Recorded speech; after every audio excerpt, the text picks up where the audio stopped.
Bazalwane, ngiphinde nginibingelele ke bangcwele egameni lika Jesu Kristu waseNazaretha. Ngize nje nesimemezelo esincane ke bangcwele.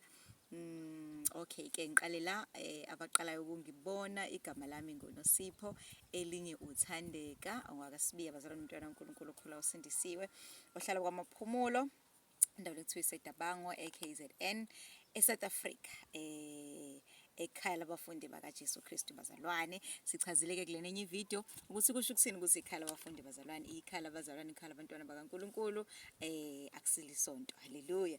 Okay bazalwane, ngizwe ngesimemezelo esifishane nje sokuthi ke manje kunabazalwane bebebuza abanye bebenento ethi sifisa ukuze ikhaya labafundi sifisa ukuzofunda. So manje njoba abazalwane bexoshiwe ikhaya labafundi, kwenzakalani, kusetshenzwa kanjani? So ngizophendula nje lezo lawo ma concern naleyo mbuzo bazalwane.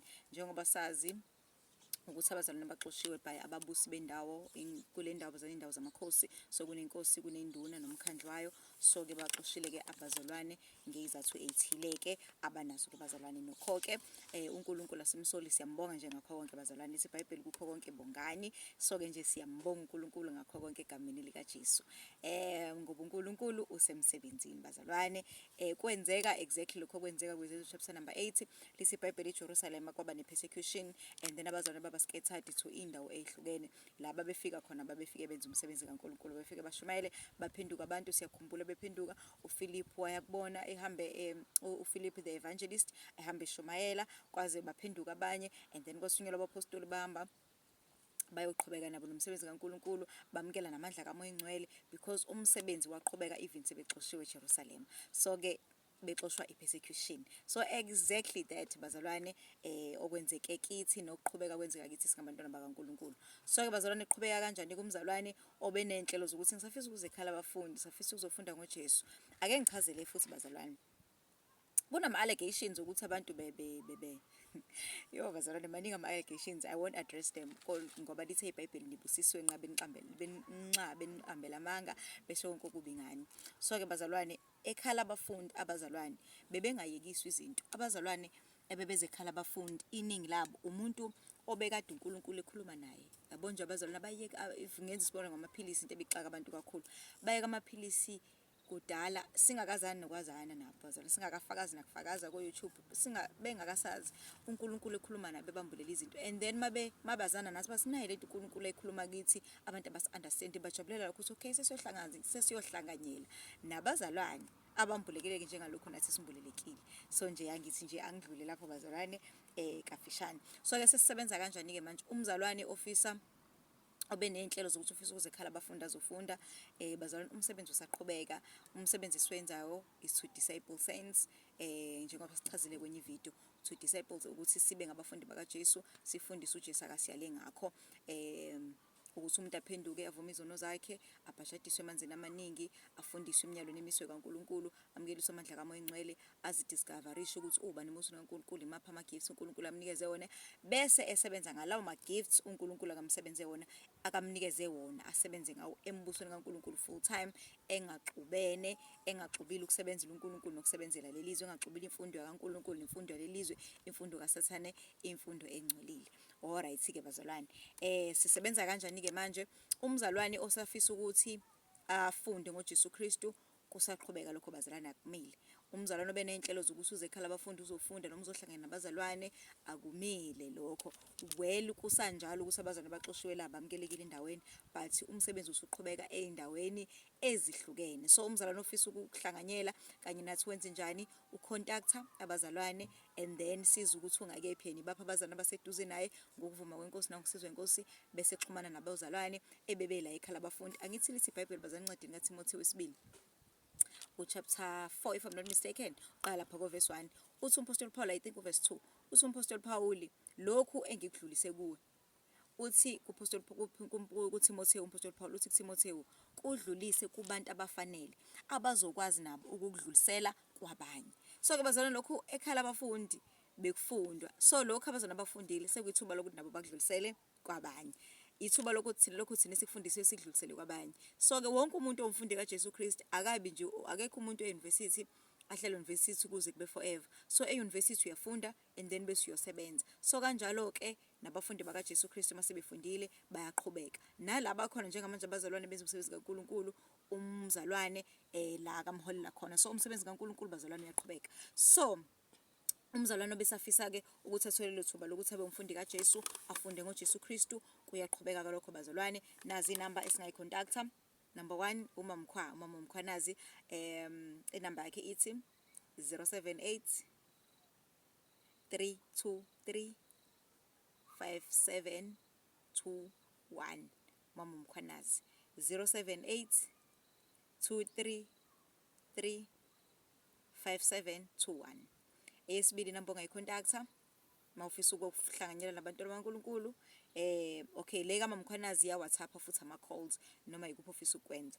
Bese eyesibili uzothola uBrother Ntokozo inamba esebenza ekhala abafundi ithi yona ke uWhatsApp kuphela ithi 079 243 0180 only WhatsApp.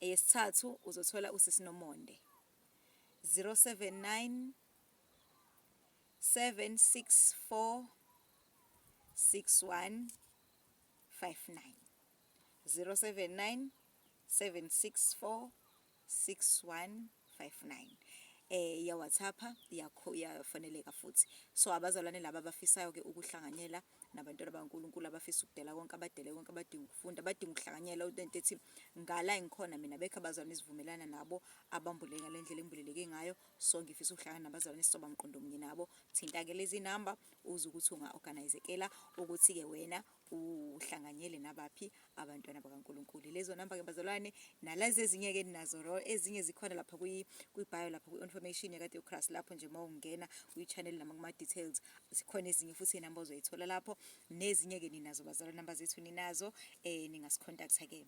And then ke bazalwane ngicela ukusho nalokho abanye abazalwane bebengibuza ukuthi uphi usibani abazalwane abahlukene kunabazalwane esike sabana bekhala abafundi before nje persecution abanye bahamba abanye basekwe kutholile ababekudinga bathola ababekudinga base bahamba abanye bazalwane bahamba ngezathu eziningi ezahlukene bazalwane bakhona. So uma ngabe kunabazalwane mhlawumbe ubungasababoni kuma videos abanye babo bakhona abazalwane abebengasekho ekhala abafundi ebebengasaqhubeki ngendlela uNkulunkulu asisiza ngayo thina abanye bese bekuthola abakudingayo ngoba omunye uthola ukuthi nje khona into ayidingayo bese qhubeka nohambo lwakhe bazalwane. So abanye kukanjalo ke. So bazalwane ngicela nje ukusho nalokho ukuthi nalokho kukhona abanye bahambile ke bazalwane nakuJesu abanye nje bayibuyelele nje emumva ezweni because nakuJesu bazalwane kwakwenzeka.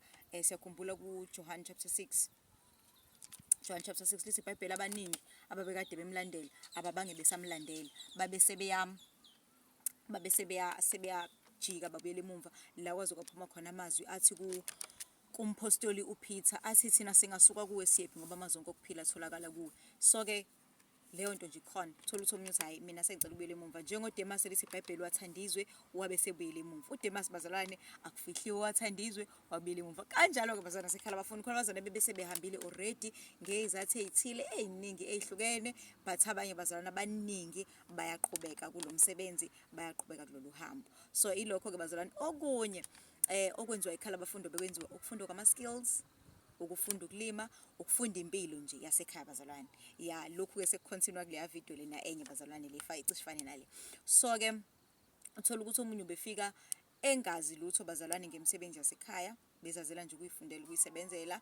Ngikhumbula nje bazalwane khona bazalwane uthola ukuthi ubengazi lutho bengakwazi ukwenza lutho ekhala abafundi ngoba ikhaya besifunda even imisebenzi yasekhaya ukuhlanganyela emsebenzini ukuhlanganyela esifundisweni ukuhlanganyela ekukhulekeni ukuhlanganyela ehlopheleni isinko ukudla ndawonye nokuhlanganyela nasemisebenzini yasekhaya nemisebenzi ama skills ukufunda ama skills ukuthi mase sidele konke we still working God's kingdom. Lithi iBhayibheli ongasebenza kahle kusho ukuthi ongaqashiwe uhulumeni angadla kusho ukuthi ongaqashiwe angadla kusho ukuthi ongafundile imfundo kaSathana kahle no kuthiwa ongasebenzi. So we still work, we do have ama skills uNkulunkulu asipha wona so we'll still work with our hands and then ngenxa ukuthi izwi kaNkulunkulu lisiyale kanjalo. So injalo ke bazalwane siyaqhubeka nomsebenzi kaNkulunkulu awuphazamisekile just because abazalwane baxoshiwe kule ndawo kodwa umsebenzi uyaqhubeka eindaweni eziningi futhi ipersecution siyambonga uNkulunkulu nangayo as much as persecution ingamnandi mayenzeka kodwa uNkulunkulu usuke ukhona ukuhla akakusebenzayo nangayo. Siyambonga uNkulunkulu bazalwane. Stay tuned. Ningayeke ukulalela nama-video nama-audios bazalwane nama-teachings powerful uNkulunkulu esebenza ngengceki zakhe ezihlukene ngabantwana bakhe abahlukene. Singayeke ukulalela bazalwane. uJesu Kristu anigcine-ke bazalwane, siyanithanda kakhulu, sibonga konke okuhle nikwenzayo. uJesu aqhubeka sigcinele nina, siyanithanda kakhulu egameni likaJesu. Nama-request ama-videos khona abacelile ukuthi senze ama-videos athile nathile njengokuthi masitshala sibakhombise. God willing sizowenza uma ngabe-ke uNkulunkulu enezinye iy'nhlelo kungenzekanga bazalwane nisixolele, but God willing kuzokwenzeka konke nje inkosi isiqondisele emkhondo ukuthi kwenzeke kuzokwenzeka. Umsebenzi uyaqhubeka, uJesu Kristu uyabuya, silungele ukubuya kaJesu, siyahlambulula, silungele ukubuya kwenkosi bazalwane. Siyaqhubeka singabafundi benkosi yethu uJesu. Nkosi benani. We love you in Jesus name. Amen.